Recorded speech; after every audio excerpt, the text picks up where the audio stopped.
start over again. So, yeah, that's the way that's going to go. Let's see. Are we live on Facebook yet? You never can tell with Facebook. Hey, honey. Yeah. We're live. We're live on Periscope and Facebook.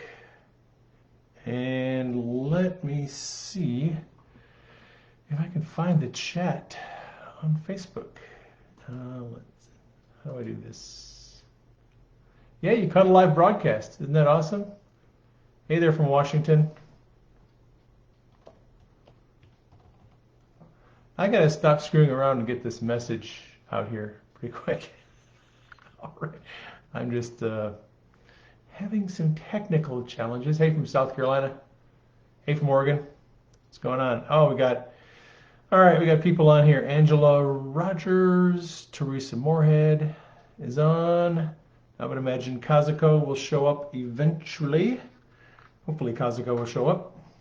All right. So the reason I've called you here is this is Supernatural Saturday. Welcome to Supernatural Saturday. This is a broadcast I do on the second Saturday of every month at 11 o'clock Mountain Time. And for those of you West Coasters, and for those of you people in Arizona, you get screwed up because Arizona doesn't do daylight savings. So in the winter time, I get to be on at 10 o'clock local and 11 o'clock in the summer. I am here to teach you a little bit about the nature of God and the nature of his kingdom. That's my calling. My calling is to teach people about God, about his kingdom, teach people about the supernatural, and we're currently going through my book, Hearing God's Voice Made Simple. I wrote this book, 2014, 2015, I think. 2014, probably. And we're in the chapter on how God speaks through nature. It's an interesting subject to a lot of people. A lot of people say that they sense God, or they feel his presence, or they feel his peace when they're out for a walk, or when they're at the beach, or when they're out in nature, maybe hiking a trail.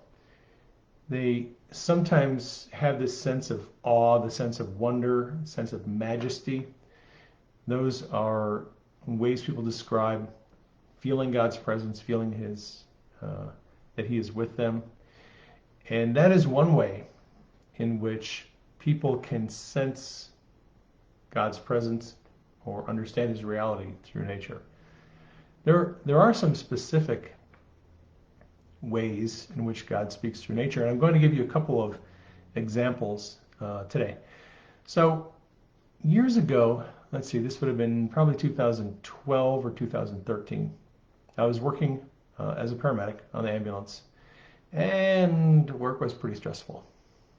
It was very stressful, actually. And I remember one morning driving to work, and I don't have like this super active imagination, actually. My imagination doesn't normally see a lot of supernatural things in the clouds and different things. I'm not very observant about those things. So for me to see something in a cloud formation is unusual. But this morning I was driving to work. I just saw clearly in the clouds around sunrise, I saw what looked like a lion. And I observed it for a few minutes, and it grew just a little bit in size. The clouds are kind of billowing a little bit. And immediately I was impressed with the idea that this cloud was like the Lion of the tribe of Judah. And I felt like God was sort of speaking to me, saying that the Lion of the tribe of Judah, Jesus, is watching over my personal affairs, watching over my affairs at work, and taking care of me and protecting me. And I didn't need to worry about anything. All right, so that's one example of how God can speak to us through nature. Here's another example. Years ago, a woman wrote to me, and she gave me an example of how God spoke to her through nature. She had been debating about whether she should tithe regularly to the church or whether she should give money to individuals who are not like official, recognized church leaders. Just people that had taught her or encouraged her or helped her in her walk. And she felt like the Lord that day told her that you should give the money to people who have encouraged and helped you. So she asked for confirmation. She wasn't sure that was the Lord speaking to her. So she asked for confirmation. She said, "All right, I want confirmation. How can you confirm this?" And then she said another thought popped into her head, and that thought was, "If a deer crosses my path today, I'll know that was you speaking." Right? So she had her little thing, and she went down to a park that day for lunch, and while she was driving, a deer ran across on the road in front of her, stopped. She stopped her car. The deer looked at her for a little bit, wagged its tail, and then took off. And she was like, "Okay, well, that's a little bit weird." And she said, "Now that may not seem strange to most people because some people live in areas where deer are very common." She said she'd been going to that park for 14 years and had never ever seen a deer once the entire time she was going there. Deer were very seldom seen in that area. So for her to see a deer that day, she felt like it was God confirming for her that she should give money to people who encouraged her. And actually, she made a donation to me. Now, I don't talk about this very often on my broadcasts, but Denise and I are pastors of a church. We're pastors of an online church. This is our online church. We do church services once a month. We do them online through Facebook and Periscope. And I get prayer requests from people every day. There's not a day goes by that we don't get messages from people for prayer requests. We get people asking us questions about, one of the interesting things about the political commentaries that I've been doing lately, especially on Q, is we're seeing a lot of atheists and agnostics and people from other belief systems. They're turning to God. They're becoming very interested in God. I have people, at least a couple of people a week, message me on Twitter asking me which version of the Bible they should get. I had an atheist guy, he's a British Anon, messaged me last week, said he'd been an atheist his entire life. And he was messaging me to find out which chapter of the Bible he should start reading. He'd never read the Bible, never owned one. But his involvement in Q had spurred him to start to realize that God is real and he wants to know about God. So he wanted to start reading the Bible. And he wanted to know what chapter he should begin in. So I said, when I was an atheist, I became a Christian. I started reading in the Gospel of Matthew. So I said, some people like the Gospel of John, some like Matthew. Either one is a good place to start.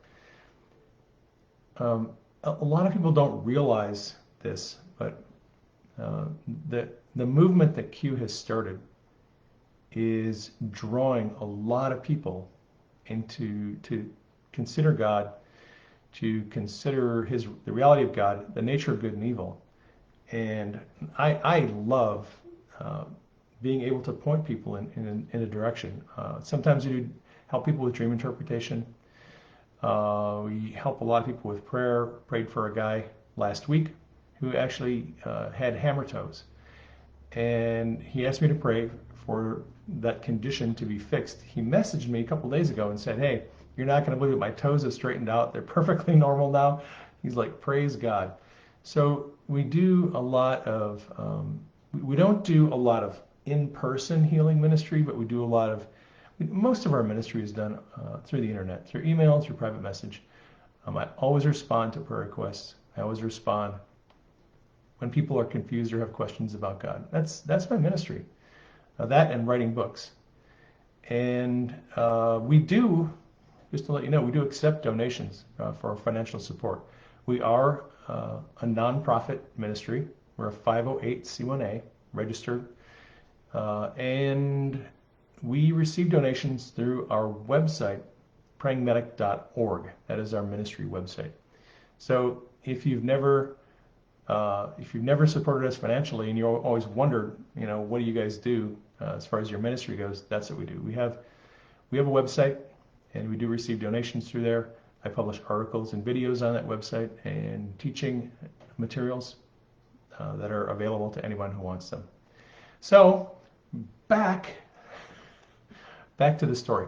So God can speak to us through nature in a lot of different ways, and I'm going to give you one more example of how He does that. So years ago, my friend Al Mack, who writes the website Northwest Prophetic, he had been receiving a lot of prophetic words from people, mostly based on dreams, some of them based on visions, about changes that were coming in the church. Prophetic revelation people were receiving about changes in the church. And a lot of these dreams and visions that people had involved tsunamis, tidal waves. And he reached out to me and he said, hey, would you ask the Holy Spirit to give you specific revelation on what's coming in the church? And I was like, okay, well, that's weird. I'd written some prophetic words in the past, but I'd not ever requested specific information to write a word on a subject that I was interested in. So I said, okay, I'll pray about it. And I didn't have a dream. I didn't have a vision. I had an experience. So when my kids were young, we used to go to the Oregon coast quite often and the Washington coast. And we used to do a lot of, we spent hours in the freezing cold surf with our wetsuits and our boards. And one day we went to the coast, and it was a full moon. And we were expecting higher than normal tides. Usually when there's a full moon, it has a stronger pull on the tides, so you get bigger waves. And we were thinking, oh, this is going to be great. We'll have really big waves we can play around in.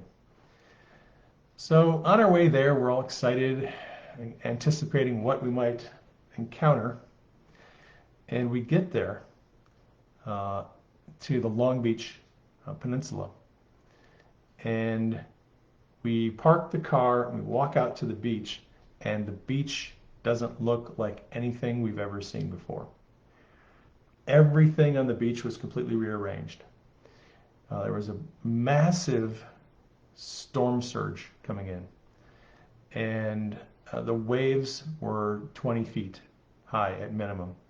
There was a huge build-up, a mound of sand that was right at the edge where the beach meets the grass in the picnic area at this park. This mound of sand was 6 feet high and had never been there before. And it ran the entire length of the beach. There was a dead seal laying on top of this mound of sand.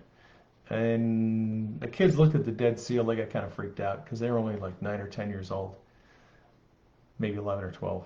And I was like, wow, this is pretty weird. The cove that we normally play around in had been completely transformed. The shallow areas had been dug out of the sand. There was a trough right at the edge of the water. There was this huge mound of sand up by the picnic area. And there were these massive waves, and the kids were kind of freaked out, and I was a little bit freaked out too. I was like, this doesn't even look like the same place we normally go to. So the kids and I talked for a little bit about what to do. They decided they didn't want to go in those waves. Those waves were huge. They're like, nah, I'm good. We'll stay here on the beach. My curiosity got the best of me, so I put on my wetsuit and I went out in the waves. And I tried to catch some waves. I tried to read the waves. I had a very hard time reading them. When a wave would come, I would paddle with it, and there's such a massive volume of water that as soon as I got in the curl, boom, I went to the bottom. It was just the hydraulic action of the waves drove me to the bottom, down to the floor.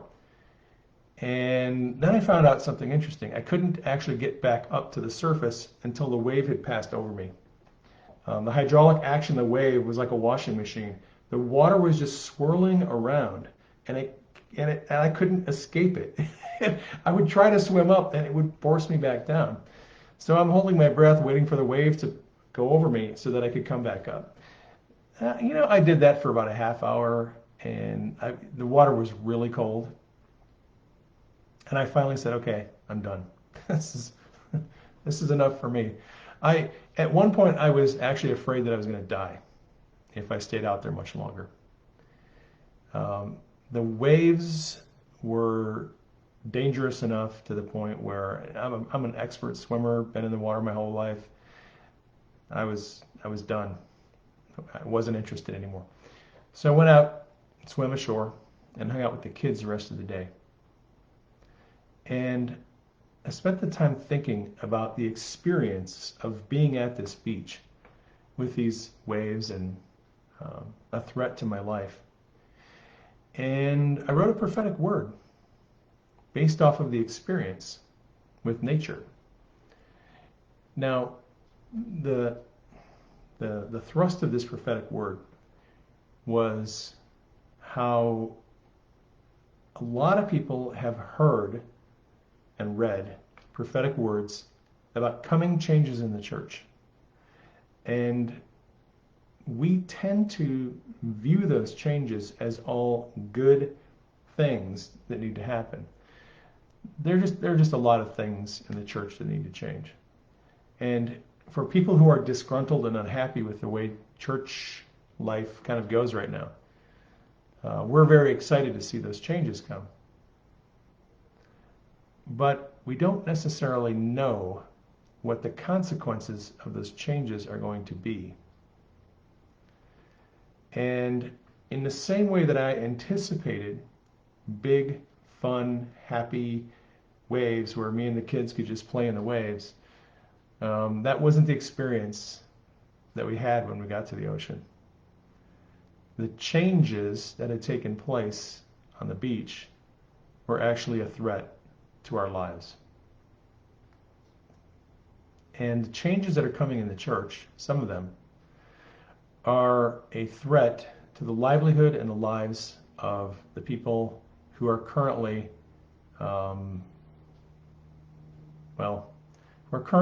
playing church in a way that doesn't please God. And I think we're going to see changes, and then just what I wrote in the prophetic word, I think we're going to see changes coming in the church that are going to shock people, that are going to wake a lot of people up, that are going to frighten people. And a lot of people are going to get out of the game.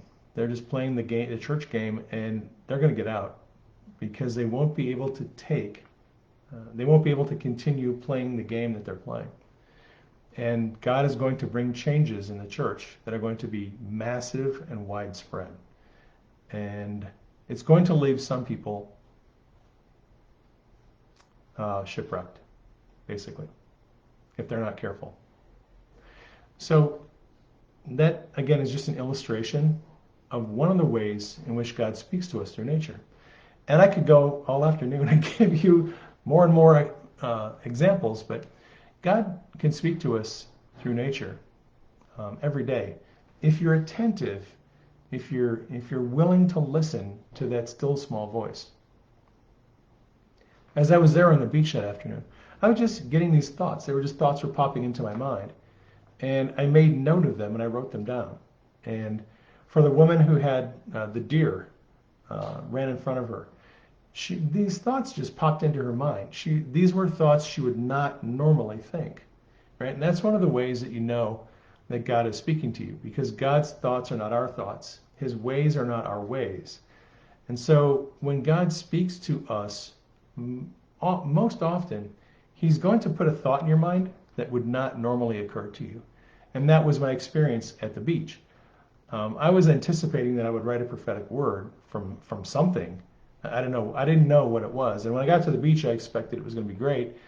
And it was very different from how I expected. And then the revelation God gave me based on that experience was very different from what I would have written. That the difference between our thoughts and God's thoughts is a really good way to know that God is speaking to you. If you know your own thoughts, if you know your own way of thinking, it gives you a big advantage in hearing God's voice, because you can then discern, well, those are my thoughts, that's me, that's how I would normally perceive the situation. This is not what I'm hearing. This must be from the Holy Spirit. Cool? All right.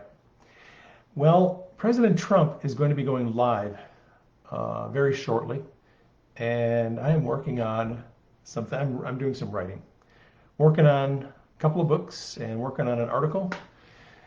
And I just wanted to spend a little time with my friends, talk about God, talk about hearing God's voice. I hope this message has encouraged you. Thank you for sharing this broadcast out. And like I said, if you're interested, if the Lord leads you to support us financially, you can support us on prayingmedic.org. Capiche? All right.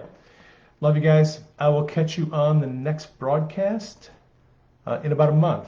Unless, I'm probably going to start doing more live broadcasts, I think. Maybe doing some live broadcasts on CloutHub. I'm going to pray about that. I had some interesting dreams over the last couple of nights where God is kind of hinting that I maybe need to change up my workflow a little bit. So we'll see where that goes. All right. Take care.